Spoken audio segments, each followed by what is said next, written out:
अगर आपकी उम्र 44 साल है या 60 साल की दहलीज पर है तो बुढ़ापे को रोक सकते हैं।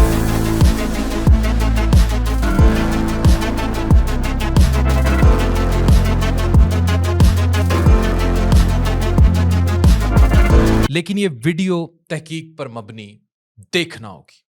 बुढ़ापा हमेशा एक धीमा और आहिस्ता आहिस्ता आने वाला अमल समझा जाता है, लेकिन modern medical science, biomedical data और जीनोमिक रिसर्च कुछ और सामने लेकर आ रही है।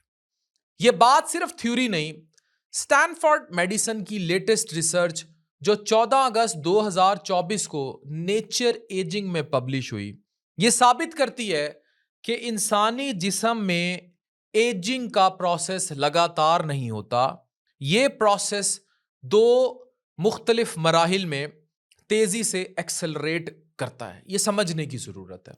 रिसर्च में 108 लोगों का डाटा इस्तेमाल हुआ जिनकी एज 25 से 75 के दरमियान थी, और हर शनाख्तशुदा शख्स ने कई सालों तक अपने ब्लड यानी खून, सलाइवा यानी थूक, स्टूल यानी पखाना और स्किन के सैंपल्स दिए। साइंटिस्ट ने 135,000 बायोमॉलिक्यूल्स और माइक्रोब्स का एनालिसिस किया, जो टोटल करके 250 बिलियन डाटा पॉइंट्स बनते हैं। रिजल्ट क्या था, यह समझने की जरूरत है। इंसानी जिस्म में एजिंग यानी बूढ़ा होने का अमल नॉन लाइनियर है। दो ऐसी स्टेजेस हैं जब बायोलॉजिकल एजिंग ड्रामेटिकली यानी ड्रामाई तौर पर तेज हो जाती है। ये दो एजेस समझनी है। पहला फेज एवरेज 44 साल की उम्र के करीब है। दूसरा फेज एवरेज 60 साल की उम्र के करीब है। ये दोनों फेसेस ऑफ एज जो है बायोलॉजिकल सिस्टम के हर हिस्से को अफेक्ट करते हैं, चाहे वो मेटाबॉलिज्म हो आपका, चाहे जिगर हो, गुर्दे हो, कुव्वत मुदाफियत का निज़ाम हो, जिल्द हो या आपके मसल्स हो। मिड 40s के फेज में आपका लिपिड मेटाबॉलिज्म में बड़ा ब्रेकडाउन देखा गया। शराब और कैफीन मेटाबॉलिज्म को स्लो शुरू हो जाता है। शराब और कैफीन अगर आप इस्तेमाल करते हैं, इवन इसमें ऐड कर लें चाय को भी। कार्डियोवैस्कुलर बायोमार्कर्स में डेंजरस फ्लक्चुएशन आती है। दिल के बायोमार्कर्स में मसल का मास और जिल्द की इलास्टिसिटी यानी जिल्द कितनी आपकी इलास्टिक रहती है, इसमें नोटिसेबल गिरावट शुरू हो जाती है। मुसलसल सोजिश के सिग्नल्स बढ़ने लगते हैं और दिल की बीमारियों का रिस्क बढ़ता है। अर्ली 60s के फेज में आपके कुव्वत मुदाफियत के निज़ाम में डिसरेगुलेशन होती है, और सबसे बड़ा इशू है गुर्दे के फंक्शन के बायोमार्कर्स डेंजरस लेवल पर गिर जाते हैं। कार्बोहाइड्रेट्स और कैफीन मेटाबॉलिज्म और स्लो हो जाता है। मसल आपकी तोड़ फोड़ का शिकार हो जाते हैं, यानी कि तेजी से जो है आपके पट्टे कमजोर होने लगते हैं। जिल्द एज करती है और दिल की बीमारी का रिस्क बढ़ जाता है।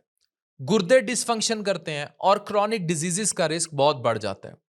इनिशियली साइंसदानों ने समझा कि 40 का साल का ये जो एज है यानी 40s की, ये शिफ्ट शायद सिर्फ खवातीन में होती है, क्योंकि उनमें हेज का अमल रुकता है, मीनोपॉज या पेरीमीनोपॉजल स्टेजेस आती हैं।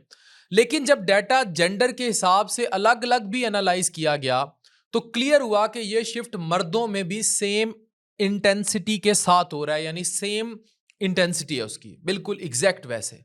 मतलब ये हार्मोनल नहीं बल्कि फंडामेंटल बायोलॉजिकल एजिंग फिनोमिना यानी जरूरी एजिंग का एक हिस्सा है।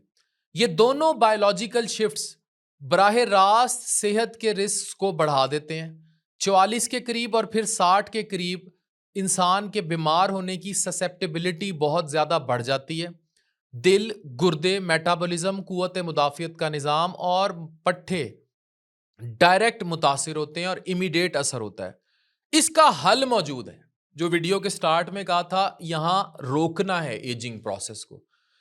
यह रिसर्च है माइकल स्नाइडर की। रिसर्च के लीड ऑथर का कहना है कि जब तक बीमारी हमारे बॉडी को डैमेज करे, उससे पहले अपने लाइफस्टाइल को एडजस्ट करना जरूरी है। 44 साल के करीब शराब, कैफीन, चाय, इन चीजों को थोड़ा कम कर दें।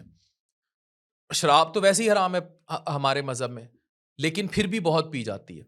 लिपिड प्रोफाइल अपनी, फास्टिंग लिपिड प्रोफाइल अपनी कराएं, यानी लिपिड मतलब खून के अंदर तेल कितना बह रहा है।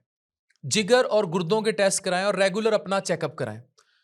मसल वजन, लोग कहते हैं औरतें मर्द ये वेट थोड़े उठाने होते हैं, ये स्ट्रेंथनिंग एक्सरसाइजेस बहुत ज़रूरी हैं।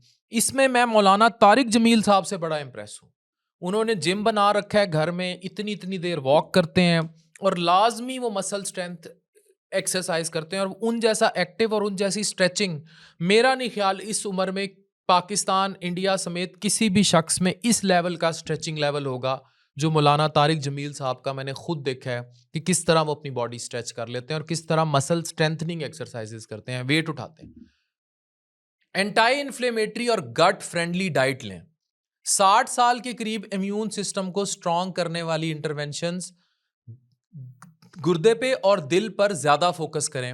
मसल मास को प्रिजर्व करने वाली वही वेट ट्रेनिंग एक्सरसाइजेज और डाइट। कार्बोहाइड्रेट मेटाबॉलिज्म के लिए वक्फे से खाते नहीं जाना हर वक्त, 10 घंटे की 12 घंटे की इंटरमिटेंट फास्टिंग की ब्रैकेट। ये डाटा ये साबित करता है कि एजिंग का प्रोसेस आपके हाथ में है, और अगर आप अपने लाइफस्टाइल को वक्त पर ऑप्टिमाइज कर लेंगे तो ना सिर्फ क्रॉनिक डिजीजेस का रिस्क ड्रामेटिकली कम हो जाएगा, बल्कि आपकी बायोलॉजिकल एजिंग का प्रोसेस भी स्लो हो सकता है।